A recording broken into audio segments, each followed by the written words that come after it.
అప్పుడు నువ్వెవరు, అతనెవరు?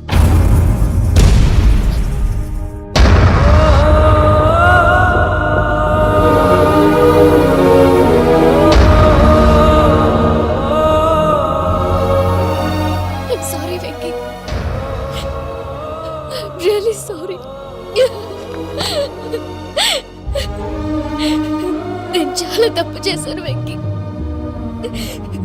నీలాంటి మంచి మనిషితో ఆడుకుని పెద్ద పాపం చేశాను.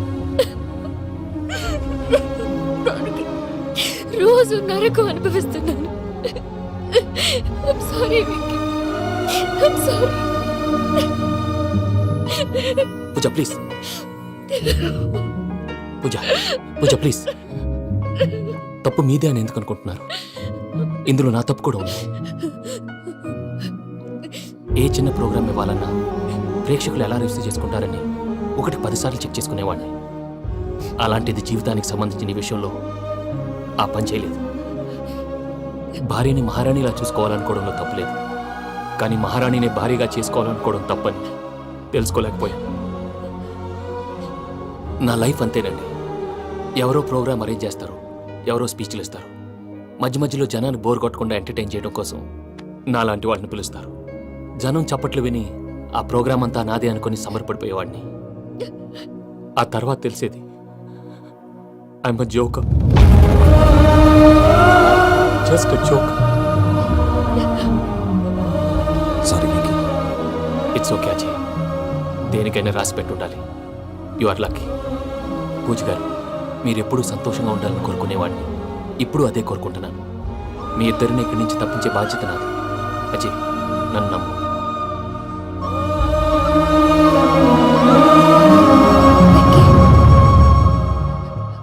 కోపం లేదా?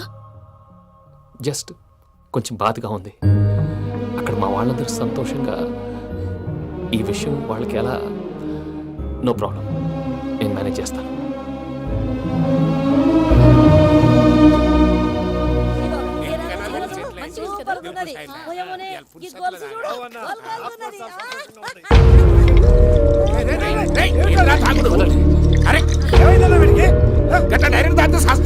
చస్తే ఏంటి?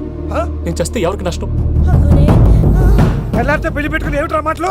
పెళ్లి పెళ్లి పెళ్లి పెళ్లి చేసుకోకపోతే చచ్చిపోతావా? అసలు ఈ పెళ్లి జరగదు. ఎందుకు జరగదు? పూజ ప్రేమించింది నన్ను కాదు, అజయ్ని. మరి నిన్ను ప్రేమిస్తున్నానని చెప్పి ఇక్కడ దాకా ఎందుకు తీసుకొచ్చింది? నన్ను ప్రేమిస్తున్నాను నీతో చెప్పిందా? కనీసం నాతో చెప్పిందా?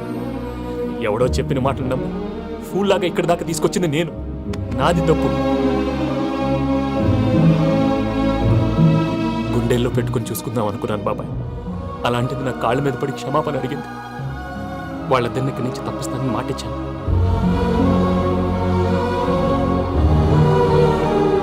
నీ గుండెల మీద తన్నిన పిల్లకి సాయం చేస్తానని మాటిచ్చినావు. ఇందులో తన తప్పే ఉంది పెద్దయ్య. పంతులు అప్పుడే చెప్పాడు నేను ఒంటరి గవలా మిగిలిపోతానని. అదే జరిగింది. అయినా ఆ అమ్మాయి ఎక్కడ, నేనెక్కడ పెద్దయ్య? అసలు ఎవరు ప్రేమించకూడదు బాబాయ్. ఎందుకంటే అది ఫెయిల్ అయితే ఈ బాధ పూజ మాత్రం పడకూడదు. అందుకే మనం ఎలాగైనా వాళ్ళిద్దరిని తప్పించాలి. దానికి ప్లాన్ కూడా వేసాను.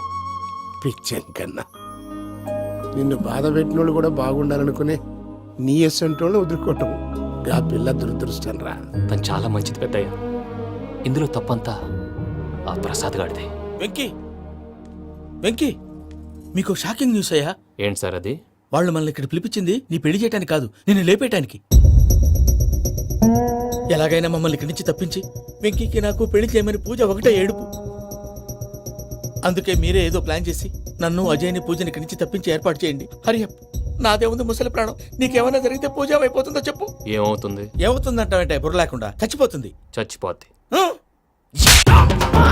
మొత్తం మర్చిపోవటానికి మందు తాగితే నీ దెబ్బకి అది కూడా ఎక్కట్లేదురా. ఏంట్రా, నా పాట విని పూజ నా ఫ్యాన్ అయిపోయిందా? ఎన్ని మాయ మాటలన్నావురా? పూజ నా వైపు టర్న్ అయితే నా లైఫ్ టర్న్ అయిపోతుందా? ఏంటది? ఫ్రస్ట్రేషన్ లోకి వెళ్ళి డిప్రెషన్ వచ్చి కృంగి కృషించిపోతానా? సంగతి నేను చూసుకుంటా.